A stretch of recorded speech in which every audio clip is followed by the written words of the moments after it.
Serigne Moustapha Mbacké ibnu Serigne Ahmadul Makhtar Mbacké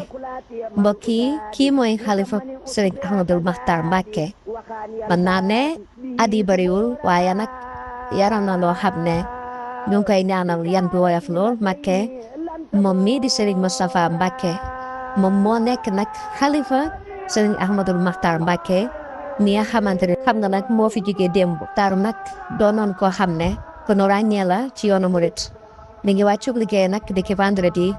le 12 septembre 2025 ñu ngi ko jéppal boromam nag ay booru minuit jàpp 1 heure fële ca armée lu njëkk ya ñu ngi ko denc nag ci barab Serigne Khadim Mbacké mi nga xamante ni moo fare ci diggante fi ñuy waajalee ñi nga xam ne dañoo wuy ji seen borom ak fi nga xam ne fi la ñuy jullee ñi nga xam ne fi dañ ñoo wuy ji seen borom